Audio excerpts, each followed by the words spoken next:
Hi everyone, I'm Celeste. Welcome to my BookTube channel, A Reader's Almanac. Today I'm going to be sharing some books with you that all have autumn vibes. Now these are not all the books that I am reading in autumn 2024. I'm not including books for Tudor Timber. I'm not including books for tags. I'm not including my reading choices for Victober or nonfiction November. I'm just giving you a little list of books that I've been enjoying and books that I plan on reading that have autumn vibes. So some of these books are set in the late summer, some others are definitely autumnal, or like they begin in autumn, or they have that sort of sense of spookiness or creepiness, or temperatures falling and leaves turning color, or people going back to school, just all sort of autumnal in some way.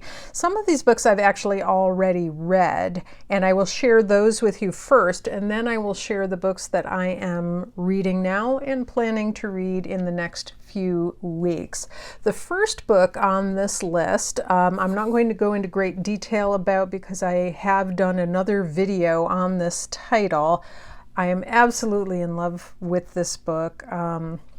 It was a 5-star read for me, and that is Charlotte Sometimes by Penelope Farmer. So I have done another little mini video on Charlotte Sometimes and Penelope Farmer. But basically, this is set in the fall. This is about a little girl named Charlotte Makepeace who is sent away to a boarding school with her little sister Emma and finds herself traveling 40 years back in time to 1918 and World War I. She's at the same boarding school back in 1918, but the world around her and all of the little girls and all of the teachers are all different. And this is just a magical ride. I love Penelope Farmer's mind. I love her idea of time travel. It ticked off all the boxes for me. And so yeah, I thought it was really magical. So Charlotte Sometimes. The second book that I wanted to share with you that I think has great autumnal vibes is The Bewitching of Aveline Jones, and this is by Phil Hickes. Now, last fall I shared with you The Haunting of Aveline Jones, which was also really good. So these are stories about a little girl named Aveline Jones. Her name, it might be pronounced Aveline, I'm not sure, but I say Aveline. And in this one, she is going to a holiday cottage in the last part of the summer, right before school is going to start. She goes away with her mother to this little cottage in the middle of sort of nowhere, and behind their house is a little garden with a gate, and beyond that is a circle of standing stones, and they are said to be witch stones. And so of course, strange things ensue. She meets a very strange little girl. Things are just kind of dark and creepy. She has some friends that come to visit them at the cottage who have taken part also in her first adventure, The Haunting of Aveline Jones, and they're recurring in this book. I thought this was really fun. Earlier in July, I participated in the Summer Ween Readathon, and I did read some pretty scary horror books for that. If you do not like pure horror, if you're looking for something a little bit cozier and meant for a younger audience, you might enjoy reading this. I'm really having fun with the Aveline Jones series, and I wouldn't say this one was quite as good as the first one, but it was still good. And I love the fact that Phil Hickes has read up on Wicca and witchcraft and portrays witches in a sort of accurate light. and it's just a really fun, spooky, gothic, creepy story. And even though it's set at the end of summer, you get kind of a gloomy feel to it, like the temperatures are changing and the skies are kind of gray and the skies are moody and the leaves are starting to fall off the trees and things like that. So it has kind of an autumnal feel, even though it's set at the end of summer. The next book I'd like to share with you is The Haunted Attic, a Judy Bolton mystery, and this is by Margaret Sutton. This past year I introduced in my Girl Sleuth series Judy Bolton and talked about The Vanishing Shadow, which is the first mystery in the Judy Bolton series. This is number 2, The Haunted Attic. It is set in the fall and it has a very nice autumnal vibe to it. Judy and her family are moving to a house in town after their old house was destroyed by a flood, which is dealt with in the first book. But the house they're moving to is said to be haunted, and the attic in particular is supposed to be haunted. Also, it's the beginning of school. She goes to a new high school and is trying to make friends at the new school, and all of the events are leading up to a Halloween party that Judy's going to be hosting at their supposedly haunted house. So it has lots of autumnal vibes. It's an awful lot of fun too. I also like the fact that these books discuss real events. So this describes girls that work in the mills, and it talks about typeset in printing presses to publish the newspaper, and one of her friends comes down with scarlet fever, and Judy's father is a doctor and has to go visit her friend who's being quarantined with scarlet fever. So lots of things from the 30s and 40s that I think we would find really interesting today. So yeah, that is The Haunted Attic, a Judy Bolton mystery. I also read some books which were suggested by Katie Lumsden of Books and Things. I also really enjoyed one called House of Shades by Lianne Dillsworth, and this is a book that just came out this year. I'm just going to read you the front flap of this because I think it does a good job of explaining what it's about. London, 1833, Doctress Hester Reeves has been offered a life-changing commission, but it comes at a price. She must leave behind her husband and their canal-side home in King's Cross and move to Taltrees, a dark and foreboding house in Fitzrovia. If Hester can cure the ailing health of its owner, Gervase Chervil, she will receive payment that will bring her everything she could dream of. But when Hester arrives at Taltrees, she quickly discovers that an even bigger task awaits her. Now she must unearth secrets that have lain hidden for decades, including one that will leave Hester's own life forever changed. So this is a sort of mystery and suspense story set in 1833. It takes place in the autumn and has a very fallish feel to it, with the wind blowing and the leaves coming down,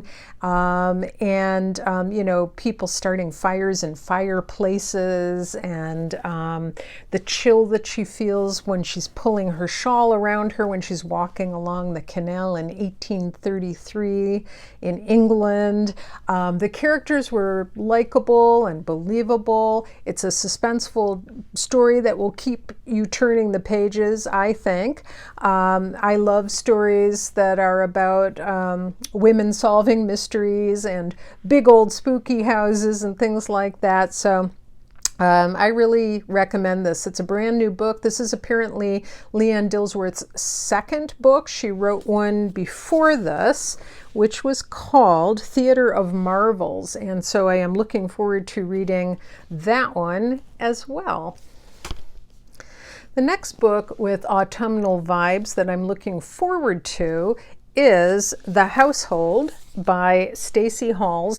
And this one I'm going to save for October and read it alongside my Victober picks. This is a new book which just came out this year, but it is set in London in 1847. And I will read you the flap for this one as well. London, 1847, in a quiet house in Shepherd's Bush, the finishing touches are being made to welcome a group of young women. The house and its location are secret, its residents unknown to one another, but the girls have one thing in common: they are fallen. Offering refuge for prostitutes, petty thieves, and the destitute, Urania Cottage is a second chance at life, but how badly do they want it? Meanwhile, a few miles away in Piccadilly Mansion, millionairess Angela Burdett Coates, one of the benefactors of Urania Cottage, makes a discovery that leaves her cold. Her stalker of 10 years has been released from prison, and she knows it's only a matter of time before their nightmarish game resumes once more. As the women's worlds collide in ways they could never have expected, they will discover that freedom always comes at a price. Now, I have never read any books by Stacey Halls, believe it or not. I have several on my TBR shelf, but I have never read one. There are many I could start with, The Familiars, The Foundling, Mrs. England, but I have decided to start with her latest one and read it for Victober, actually, because it is set against Charles Dickens' Home for Fallen Women and inspired by real figures from history. So I'm really looking forward to this, and it does start in the fall. And look at the gorgeous marbled end papers on this. So yeah, that is a book I will be enjoying that has autumn vibes, The Household. So last year in the fall, I shared a book called October by Katya, Balen. I absolutely loved that book, and it was a 5-star read for me. It was one of my favorite books of 2023. It was a children's book, and I'm really looking forward to this title by Katya Balen called Foxlight. If this is not an autumnal cover, I don't know what is. Look at this beautiful, beautiful Mr. Fox there. Just gorgeous. And there's the back, which is even more gorgeous. So yeah, this has been selected as a finalist for the Wainwright Prize, and it's been shortlisted. They will be announcing the winners next week, so I'm really excited to read all of the Wainwright Prize nominees. So yeah, this is by Katya Balen, and this is about two girls. Their names are Fen and Ray. They were found in the wildlands at the very edge of everything and surrounded by foxes, and they were taken to a home, a sort of orphanage. It's called the Lighthouse.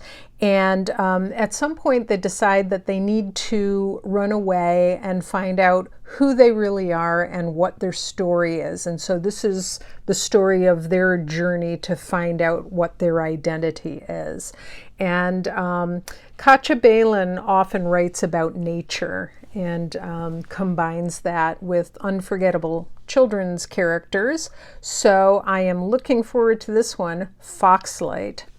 And then this is another book which is shortlisted for the Wainwright Prize, and that is called In the Shadow of the Wolf Queen by Kiran Millwood Hargrave. Kiran Millwood Hargrave is another author who, once I discovered her for myself, I just bought every book I could find by her, and I'm slowly making my way through them. Last year I read The Way Past Winter and absolutely loved that. That was a fantasy. This is another one that is a fantasy, and I just want to show you this cover. The cover itself is beautiful, but then when you take the jacket off of this, just look at this. Look at this, they're trees, but it's in sort of the shape of a wolf, and it's done in silver foil. Gorgeous. And on the cover of this, I don't know much about what it's about, to be honest with you, but it says, "Destined to be a Classic, Garth Nix." And I know Garth Nix is highly respected as an author of fantasy, so I'm going to take that as a sign that I should be reading this. And this is about a young lady or girl named Isolde who has lived her life in the woods under the tyrannical rule of the Wolf Queen. But then one day a mysterious earthquake shakes the land and her older sister Hari vanishes in its wake. Accompanied by her loyal Seahawk, Nara, Isolde embarks on a desperate rescue mission. But when she's forced to strike a bargain with the Wolf Queen, she soon finds herself embroiled in a quest for a magic more powerful and more dangerous than she ever could have imagined. And so there she is on the back cover there. Look how autumnal that looks. And this is apparently part of a trilogy called the Geomancer trilogy. So I don't read an awful lot of fantasy. I used to read a lot more when I was younger, but whenever I do read it, I'm always happy that I did. And so I am looking forward to In the Shadow of the Wolf Queen by Kiran Millwood Hargrave. And I'm hoping that one of these takes home the Wainwright Prize for Children's Fiction. And then I haven't read a classic recently. I've sort of gotten away from classics. I know I'll be reading a lot more in Victober, but I wanted to kind of get away from American and English classics and read something a little bit different. So I thought I would give The Lady's Paradise by Émile Zola a try. And this is from Oxford University Press. I know this was also made into a TV show on PBS. I have not watched that, and I do understand that they take great liberties with the book and that it's quite different than the book. So I haven't watched that yet, but I will after I read this. And the original French publication is called Au Bonheur des Dames, The Lady's Delight. And it tells the story of Denise Badu, a 20-year-old woman who comes to Paris with her younger brothers and starts to work at this just amazingly gorgeous department store. And I think it's supposed to be kind of like Selfridges in the sense that it has a myriad of departments with every luxury, every convenience, every bright color, everything intoxicating that you could possibly imagine, which is meant to appeal to your senses and draw you in. And at the same time, it is the story of Octave Moret, and he is the owner of Au Bonheur des Dames. And he is kind of a ladies' man. And so the novel becomes, I believe, if I'm correct, sort of about, trying to draw you in and sell you on his wares, as it were, and trying to sort of seduce you and turn you into a commodity, something that can be bought. Or something that can be sold. So I will be interested to try some Émile Zola. I love the 1800s, and it will be interesting to read something that's set someplace other than London or New York City. So I believe this is in Paris. And so The Lady's Paradise by Émile Zola, and this starts in October. So the idea of a young woman coming to Paris in October and working at a department store, and the nights getting, coming on earlier, and the lights coming on in the stores and all of that was just sort of evocative to me. So, yeah.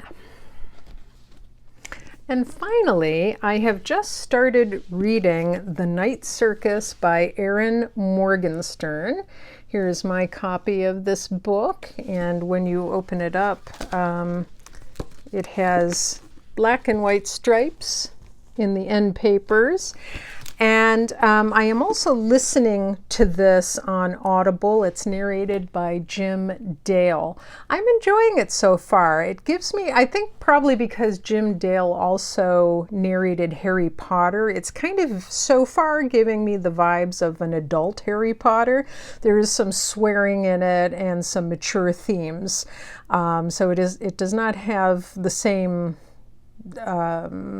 sort of censoring that Harry Potter would have. Adult things do happen, but so far I'm really enjoying it. Now I understand that some people have a hard time listening to the Jim Dale narration because apparently in the UK, Jim Dale also is the speaker or narrator or host for some sort of comedy program that's very popular there. I only know Jim Dale from narrating Harry Potter on Audible, so that works for me because I only associate him with magic and magicians and wonder and wizards and things like that. So it's working just fine for me. I love his voice. And I'm enjoying sort of going back and forth between reading this and then listening to it. And it's a bit fairy tale-like. I'm hoping I will like it all the way through and that I will finish it. The one thing I do find challenging is that it has very, very short chapters and they're kind of written like vignettes. So I'm having a little bit of trouble with that prose style, but we will see what we see. So far I like it, and that's such a great illustration on the cover there. So yeah, that is the Night Circus. That is it for me for today. Those are all the books with autumn vibes that I wanted to share with you, things that I've read and things I'm going to read. Like I said, it does not include my Victober choices or my choices for any of the upcoming tags or nonfiction November or anything like that. It's just some books that I've gathered together that I've been enjoying or think I will enjoy within the next month. Please let me know in the comments below what you've been reading. I'm really anxious to find out what I've missed. What are some of the great autumnal books that I should be adding to my Autumn Vibes TBR? Let me know, and we'll see you again real soon. Bye-bye.